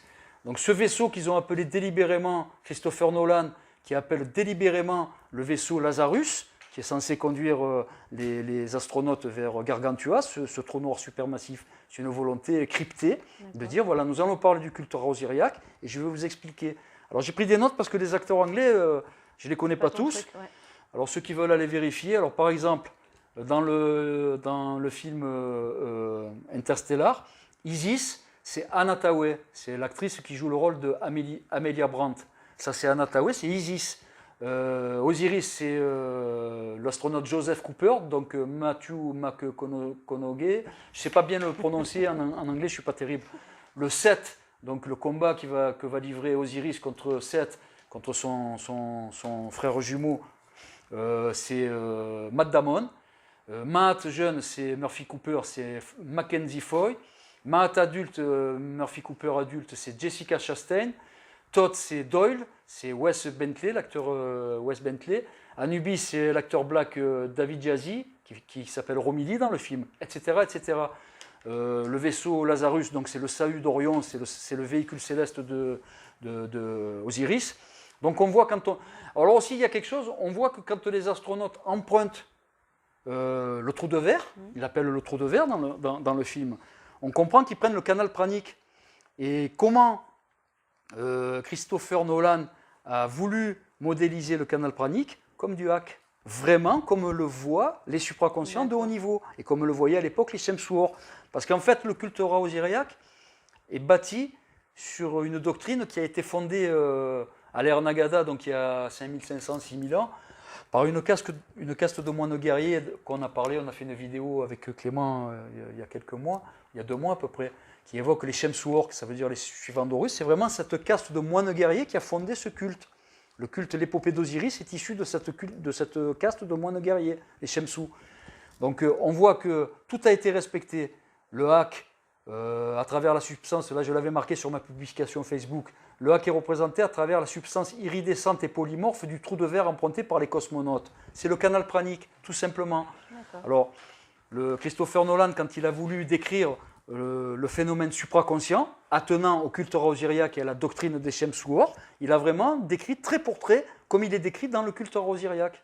C'est-à-dire cette lumière liquide iridescente, semi-volatile, un peu comme de l'éther, qui s'en va, qui revient, parce que le hack est fait de force vive consciente qui est tachyonique, qui se balade dans toutes les époques du temps.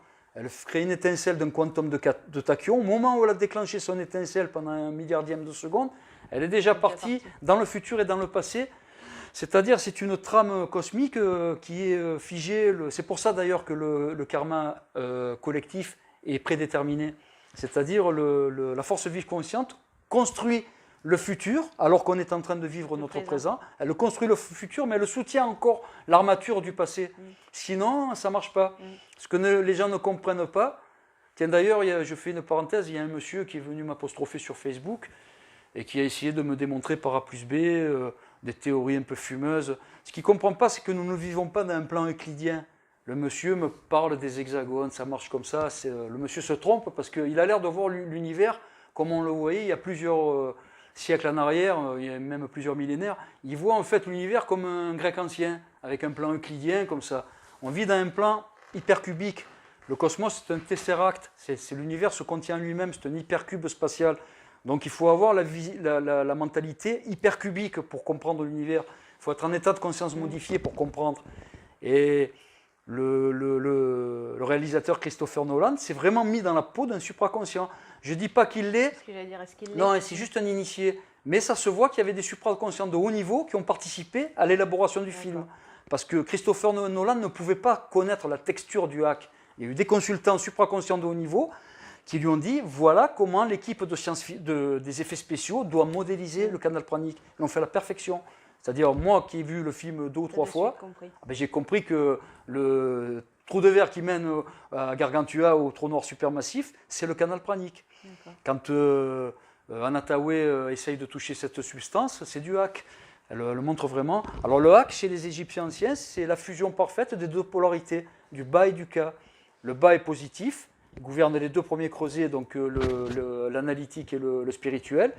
Et le ka est polarisé négatif, il gouverne les 2 autres creusets, le creuset émotionnel et le creuset instinctif. Donc l'âme, chez les Égyptiens anciens, l'âme est reliée à l'instinct et à l'émotionnel, et l'esprit est relié à l'analytique et au spirituel. Voilà comment c'est décrypté dans le film de Christopher Nolan. Donc on voit que tous les acteurs ont été respectés, c'est-à-dire il y a tous les dieux du panthéon égyptien. On va retrouver Thoth, on va retrouver Anubis, on va retrouver Amon-Ra. Amon-Ra dans le film c'est Michael Caine, c'est l'acteur, moi je l'aime beaucoup, cet acteur, un acteur anglais. Donc lui, il fait Amon-Ra avec sa triple nature. Donc on le voit sous sa forme indifférenciée, invisible et visible. C'est-à-dire on le voit sous sa forme humaine, anthropomorphique. Là, c'est le professeur qui explique qu'il faut quitter la planète pour aller coloniser un autre monde. Donc on le voit sous sa forme Atum, Amon, Aton. Donc il est sous sa forme Amon avec Saturne, c'est-à-dire que cet acteur Michael Caine, il est à la fois le professeur qui explique comment coloniser un autre monde, c'est-à-dire il fait le papa de Matt dans Jessica Chastain, et il est sous sa forme invisible en tant que cube métatronique. Donc on prend Saturne, qui est un portail spatial qui va les mener vers le trou noir supermassif Gargantua, et on le voit sous sa forme tachyonique, c'est-à-dire que quand l'acteur Cooper, qui incarne Osiris, pénètre dans le Tesseract, donc quand il est rentré dans le trou noir supermassif, qu'il est au cœur du trou noir, on le voit dans une bibliothèque akashique. On voit un hypercube spatial, donc on voit un cube qui se déplie à l'infini, avec des rangées de bibliothèques. Ça décrit quoi? Le cœur d'Amon-Ra. Là, il pénètre dans la substance d'Amon-Ra. Il est dans le monde infrascopique. On le montre avec la conscience akashique. Il est en train de faire une expansion de conscience. Et là, il arrive à comprendre que tout est lié avec le temps et la gravité. C'est comme ça qu'il arrive à faire passer des messages à sa fille, qui est encore jeune à cette époque-là, alors que lui, il a franchi plusieurs milliers d'années. Parce qu'il y a un différentiel temporel entre l'univers tachyonique et notre réalité. Donc ça, on appelle ça aussi, c'était Einstein, c'était le différentiel temporel d'Einstein. On sait maintenant que si c'est impossible, on ne peut pas arriver dans notre univers matériel à atteindre la vitesse de la lumière. Les leptons et les protons, les éléments subatomiques qui nous composent, se photoniseraient. Alors il y aurait un autre problème qui serait rencontré avant la photonisation. Ça, c'est si on prend un corps dans une navette spatiale, et censément, c'est impossible, mais si on arrive à le propulser à la vitesse de la lumière, donc quand on arrive à 300 000 km/s, il y a la photonisation. Les leptons et les protons deviennent des photons. Donc c'est un retour impossible. Un humain qui atteint la vitesse de la lumière, à 300 000 km/s, il deviendra de la lumière. Il se transforme en lumière, il se photonise. Donc il ne pourra plus jamais redevenir un être humain. Donc c'est la mort assurée. Donc on voit là que c'est impossible. L'humain ne pourra jamais atteindre 300 000 km/s. Mais même déjà à 10% de la vitesse de la lumière, donc à 30 000 km/s, c'est impossible aussi parce qu'il y a un phénomène que ça s'appelle la désynchronisation, premier phénomène. Et le deuxième phénomène, c'est l'amplification du poids. C'est-à-dire que si un humain dans une navette spatiale est propulsé à 10% de la vitesse de la lumière, il pèserait plusieurs millions de tonnes. Il s'effondrerait sur son propre poids. C'est-à-dire il se décomposerait sous son propre poids. Donc on voit que déjà que même 10% de la vitesse de la lumière, c'est inatteignable. Et puis surtout, même à 10% de la vitesse de la lumière, s'il y reste quelques heures pour atteindre une planète, une étoile à quelques millions d'années-lumière, quand il reviendra sur Terre, il se sera passé plusieurs milliers d'années. Il y a une désynchronisation entre notre présent et le présent de celui qui voyage à quelques pourcents de la vitesse de la lumière. Donc s'il échappe à l'effondrement de masse, c'est-à-dire s'il ne se comprime pas sur lui-même, parce qu'il ferait une implosion, le mec, à 10% de la vitesse de la lumière, en pesant plusieurs millions de tonnes, il se réduit à la taille d'un dé à coudre, le mec. Donc qu'est-ce que ça sert d'écrabouiller un cosmonaute à 10% de la vitesse de la lumière? Il reviendra mort, le gars. C'est impossible. Par contre, dans le canal pranique, avec une projection de conscience, au niveau psychique, c'est tout à fait possible. Les supraconscients de haut niveau, les yogis, les taïchigènes, les kabbalistes de haut niveau empruntent des trous de verre, on appelle ça le canal pranique. Donc ça se fait, mais de manière éthérique, psychique. On peut visiter des mondes de manière éthérique. Donc Christopher Nolan décrit ce qui est possible à travers la lecture de surface d'un film de science-fiction. Il décrit un processus supraconscient. D'accord. De A à Z. S'il y a des questions, c'est maintenant. Moi, j'ai pas eu la chance de voir ce film, mais c'est vrai que... Qui l'a vu? Là, il y a Carla en face, il y a Mathieu. Les enfants l'ont vu. Tu l'as vu aussi? Qu'est-ce que vous en avez retiré? Je sais pas si on va pas nous entendre. Alors. Non, mais moi je t'entends et je Vas-y. dirai ce que tu dis. Oui. Toutes mes questions, tu viens de les expliquer. D'accord. C'est-à-dire la bibliothèque, à la fin, ce que ça représente, ce que je viens de comprendre. C'est une Merkaba, c'est-à-dire on te montre l'univers entier. Alors je vais t'expliquer, là tu poses une bonne question. Les Égyptiens anciens, ils avaient émis une théorie, ils ont dit Dieu nous a fait à son image. Et ça a transmigré dans la Bible. Ouais, dans la Genèse, le judaïsme a dit Dieu nous a fait à son image. Donc une image anthropomorphique avec une tête, un tronc, 2 bras, 2 jambes. En fait, les Égyptiens anciens avaient compris que Dieu nous a fait à son image, mais pas notre image organique, notre image éthérique. Nous sommes entourés d'un champ qui s'appelle le véhicule céleste, que les juifs appellent la Merkaba, que les taoïstes appellent le Tianlong, que les bouddhistes appellent le Vahana, que les hindouistes appellent le Vimana. Chaque peuple lui a donné un nom à ce champ contrarotatif. C'est ça le véhicule céleste. Et pour t'expliquer, le savoir des Shemsuor a été perdu à un moment donné au fil des millénaires. Et les Juifs, quand ils ont fondé leur religion, sauf les anciens détenteurs, les scribes du temple d'Amon qui avaient appartenu à la caste Shemsuor, ça, eux, ils vont fonder la Kabbale juive. Mais les talmudistes l'ont pris premier degré. Un talmudiste, quand il a dit Dieu a créé les humains à notre image, il a pensé que Dieu avait une forme humaine et qu'il avait créé les humains à son image. Non, Atumra est un cube. Chez les Égyptiens anciens, Dieu, le tesseract cosmique, est un hypercube spatial. Et c'est comme ça, c'est-à-dire que plusieurs milliers d'années après, les scientifiques t'expliquent que nous vivons dans un hypercube spatial, on est dans un tesseract cosmique. Un tesseract cosmique, c'est un cube dont les faces internes sont les faces externes. C'est-à-dire, tu prends ton cube cosmique, si tu veux sortir par là, en fait, tu rentres par l'autre face. Cet hypercube spatial est replié sur lui-même, tu ne peux pas en sortir. Si tu veux sortir, tu prends un engin, si tu étais éternel et que tu peux te permettre d'aller à la vitesse de la lumière, tu voudrais sortir de ce tesseract, tu ne pourrais pas. Tu sortirais d'une des faces de l'hypercube pour rentrer dans sa face opposée. Tu te retrouverais là où tu es parti. Voilà dans quoi nous vivons. Mais quand en état de supraconscient, les Shemsuor égyptiens le savaient. Ils le voyaient comment était configuré l'univers.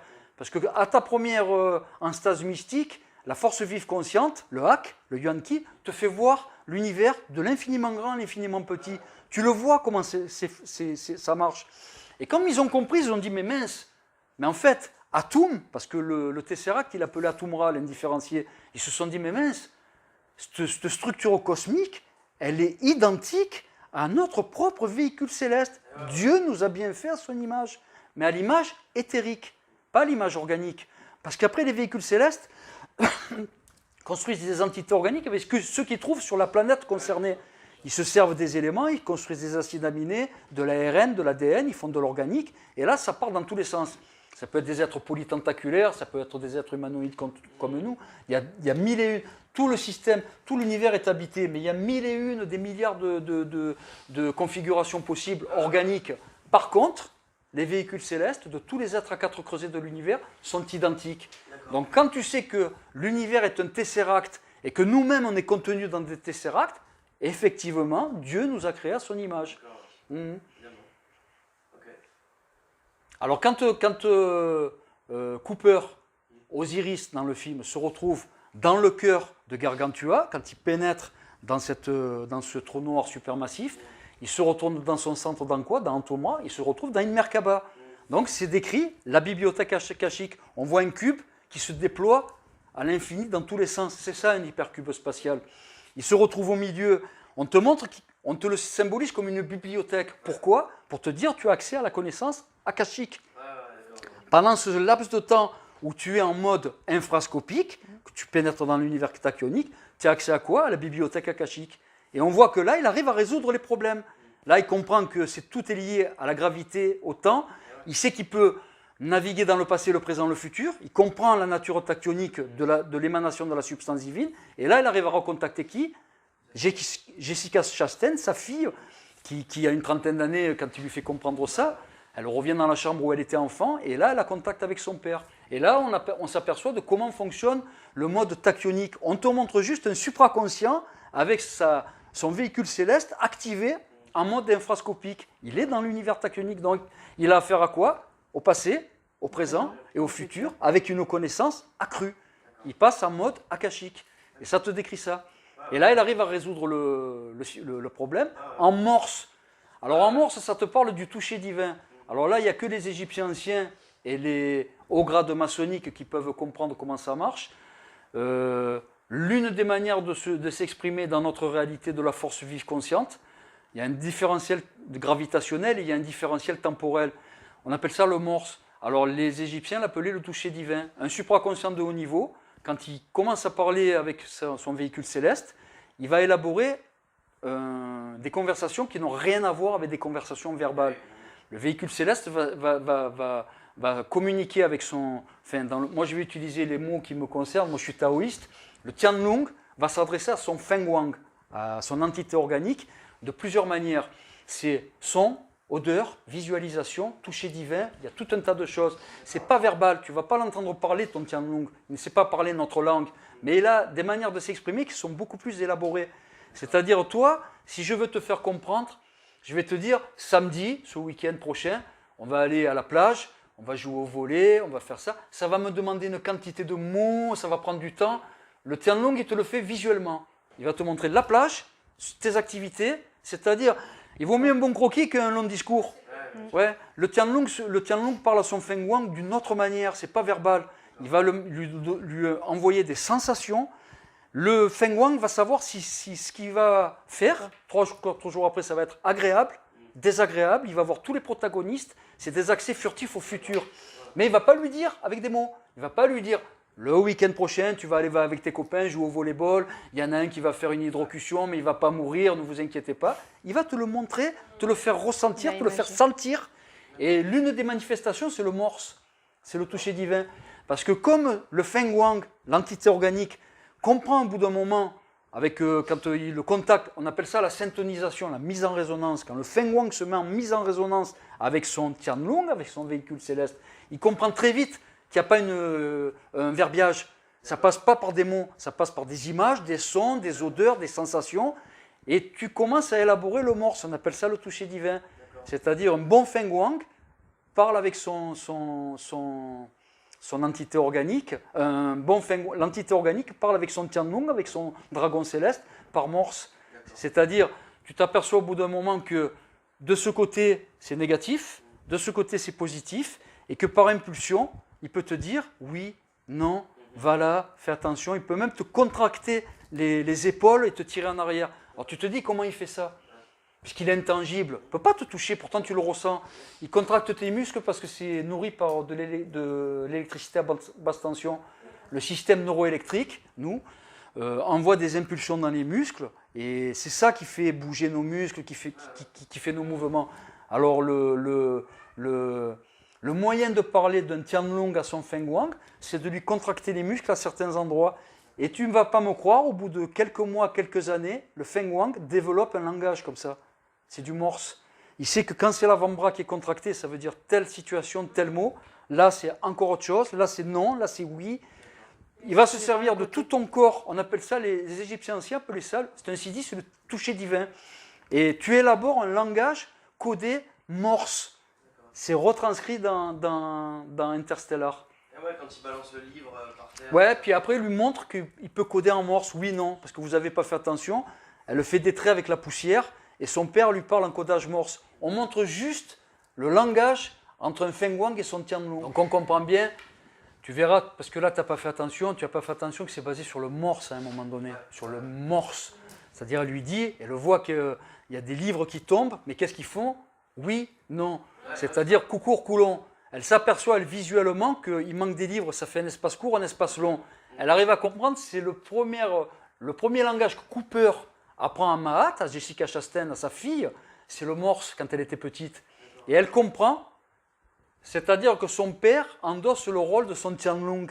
Et elle arrive à comprendre, à communiquer avec le toucher divin, qui est un principe vraiment sorti du culte osiréaque. Il n'y a que les supraconscients de haut niveau, les kabbalistes de haut niveau, les yogis de haut niveau, les taïchigènes de haut niveau, les supraconscients de haut niveau qui arrivent à comprendre ce passage du film. Moi qui parle avec mon Tianlong 24 heures sur 24, c'est un des moyens de communiquer avec lui. Ce n'est pas verbal. Tu ne pourras jamais entendre la voix de ton Tianlong dans ta tête et il ne pourra jamais comprendre tes mots. Par contre, il y a un autre mode de langage très élaboré, beaucoup plus élaboré que notre verbiage, je te le garantis. Quand moi, mon Tianlong veut me faire comprendre ce qui va se passer dans une semaine, ce n'est pas des mots, il ne me fait pas un roman. Je le vois furtivement, c'est des flashs précognitifs, j'ai accès, je le vois visuellement, j'ai les odeurs, les sons, et j'ai le toucher divin. Il suffit qu'il me contracte certains muscles de ce côté, je sais qu'il ne faut pas y aller. Je me dis, hop là, c'est des alertes. Et puis il va me faire comprendre, parce que moi, je vais modéliser mon concept dans la tête. Je vais dire, il va se passer ça, il va se passer ça. Selon les muscles qui vont être contractés, je vais savoir exactement ce qui va se passer. Ça va me compléter les visualisations, les odeurs, les sensations. Ouais. Le mode de communication, par contre, il est retranscrit dans Interstellar à la perfection. On te montre vraiment comment un Feng Wang communique avec son Tianlong. Comment un Yordei Merkaba dans la Kabbale juive communique avec sa Merkaba. Le Yordei Merkaba, le conducteur de char céleste, n'importe quel kabbaliste de haut niveau qui est en train de me regarder, là, qui regarde la vidéo, va dire oui, c'est comme ça que ça se passe. Le toucher divin fait partie de la communication avec ta Merkaba. Alors les Égyptiens anciens ne l'appelaient pas Merkaba, ils l'appelaient Sahu, le véhicule céleste dans Saho. Chez les Égyptiens anciens, le véhicule céleste ne s'appelait pas Merkaba. Merkaba, chez les Égyptiens anciens, c'était la discipline.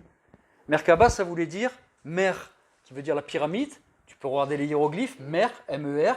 En fait, c'est M, accent R, parce qu'il n'y a pas de voyelle, c'est mer.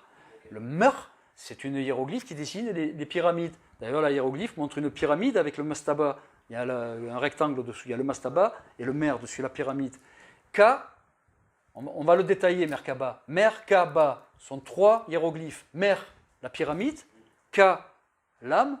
Ba, l'esprit. Ça veut dire la cathédrale de l'esprit et de l'âme. Il appelait la discipline, c'était d'activer la cathédrale de l'esprit et de l'âme. Mais eux, ils l'appelaient, ça c'était la discipline. Et ils disaient, on va faire Merkaba. On va activer. On disait Merkaba, c'est-à-dire aligner son esprit et son âme dans la cathédrale. Il appelait une cathédrale, tout simplement. Pourquoi ? Parce que le véhicule céleste est un cube métatronique. Quand il est activé, c'est un cube métatronique contrarotatif. Et 1/6 du cube, c'est une pyramide. Donc, le mastaba et la base de ce cube métatronique, c'était un mer, c'était 1/6 de la pyramide. Alors Merkaba, c'était l'activité pour eux. Les Shemsuor faisaient Merkaba. Mais le véhicule céleste, il n'appelait pas Merkaba, il appelait Sahu. Le Sahu, ça veut dire la barque céleste, ça veut dire. Ça revient au même, mais par contre, le judaïsme qui est issu de cette tradition raouziriaque, pourquoi ? Parce que les Ibris, les gens qui ont fondé ce culte, les Shemsuor, quelques Shemsuor étaient Ibris, c'était des Cananéens. Il y avait d'autres nations, parce que Shemsuor, ce n'est pas une race, ce n'est pas une ethnie, c'est une coalition.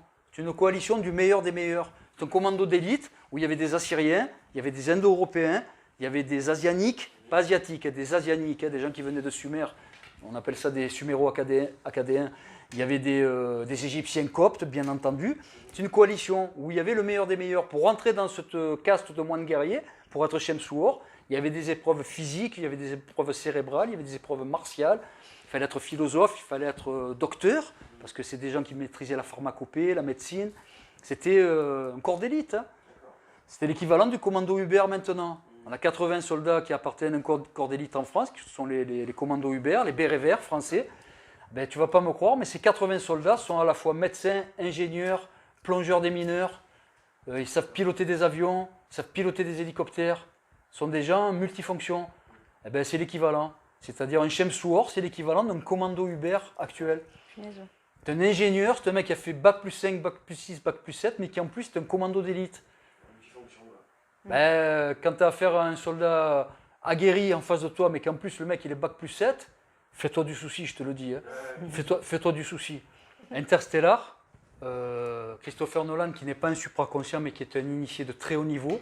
Mais par contre, il a été recruté par des producteurs kabbalistes supraconscients, parce que Hollywood est gouverné par des supraconscients de très haut niveau. C'est pour ça que c'est farci de symboles ésotériques, les clips, les films, on en décryptera d'autres. J'ai pris Interstellar pour commencer, parce que ça traite vraiment d'un sujet que j'aime, c'est le culte raouziriaque.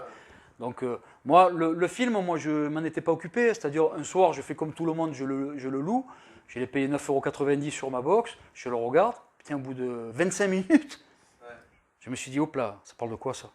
Et à la fin du film, je dis, putain, c'est le culte raouziriaque. Là, ça m'a poussé à aller un petit peu enquêter sur le scénario, comment ça s'est fait, et là, je m'aperçois que c'est divulgué nulle part. Ni dans des interviews, ni sur YouTube, ni sur la presse écrite, ni à la télé, ni rien, jamais une fois ça a été abordé. Ils se sont bien gardés de dire que ça relatait l'épopée d'Osiris. Ils l'ont présenté comme un film de science-fiction, point à la ligne. Et il n'y a que les kabbalistes de haut niveau, les érudits, les gens qui ont vraiment un savoir pointu là-dedans. D'abord, qui ont lu le culte osiriaque, parce que pour faire la comparaison, il faut connaître le culte osiriaque. Ben, je te garantis, c'est un copier-coller. Mais vraiment, ça suit la trame de l'histoire de A à Z. Donc à la conclusion du film, on voit Cooper, l'astronaute, qui rejoint Anataoué, Isis, sur une nouvelle Terre. Donc qu'est-ce qui se passe? Ça va donner quoi? Quel mythe? Adam et Ève. Parce que le mythe d'Adam et Ève est issu du couple Isis-Osiris. Alors, chez les Égyptiens anciens, la galanterie, elle était respectée, on mettait Azet ou Adjir, c'est-à-dire Isis et Osiris. Mais dans les 3 cultes abrahamiques, la galanterie n'a pas été respectée. On dit Adam et Ève. Ouais. D'accord. On fait passer l'homme en premier, alors que dans le culte Osiris, c'était Azet ou Osir. On disait Isis et Osiris. Voilà, c'était juste pour conclure. La fin du film, on voit Osiris se rejoindre. C'est juste avant la naissance d'Horus. C'est-à-dire quand on voit que Cooper arrive à rejoindre Anataoué sur cette nouvelle terre numéro 2, une terre capable d'accueillir la vie. Alors on comprend que la terre va être repeuplée parce qu'elle détient toutes les souches d'ADN. Elle a récupéré l'ADN dans des poches congelées. Et là on comprend dès qu'Osiris rejoint Isis, qu'est-ce qu'ils vont faire? Ils vont redémarrer une civilisation humaine. Pour pas qu'il y ait de consanguinité, il y aura des souches et elle va redonner la vie, elle va implanter des embryons, elle va servir de mère porteuse et elle va donner plusieurs lignées humaines. Ils vont repeupler une nouvelle planète, comme dans le culte osiriaque. Tout est respecté de A à Z, voilà, j'ai fini. Parfait. Donc je vous disais, si vous avez envie de le louer ou de l'acheter ou je ne sais quoi, il est peut-être sur Netflix, je ne sais pas, j'en sais rien. Il a baissé, quand je l'avais loué, il venait de sortir, il était à 9,90 €. Et puis je l'avais reloué il n'y a pas longtemps, il est passé sur des box, il est à 3,90 €. Voilà, promotion. Interstellar, on est d'accord. Voilà. Donc, en tout cas, merci d'avoir encore une fois été présent. J'espère que ces sujets vous passionnent autant que nous et que vous prenez autant de plaisir que nous à les écouter. Et on vous dit à bientôt. Et les enfants aussi, du coup. Vous allez faire un petit coucou, puisqu'ils sont toujours là. Merci Carla, merci Mathieu, merci Jean-Paul. Merci Alex. Et à très bientôt pour de nouvelles aventures. Ciao, ciao.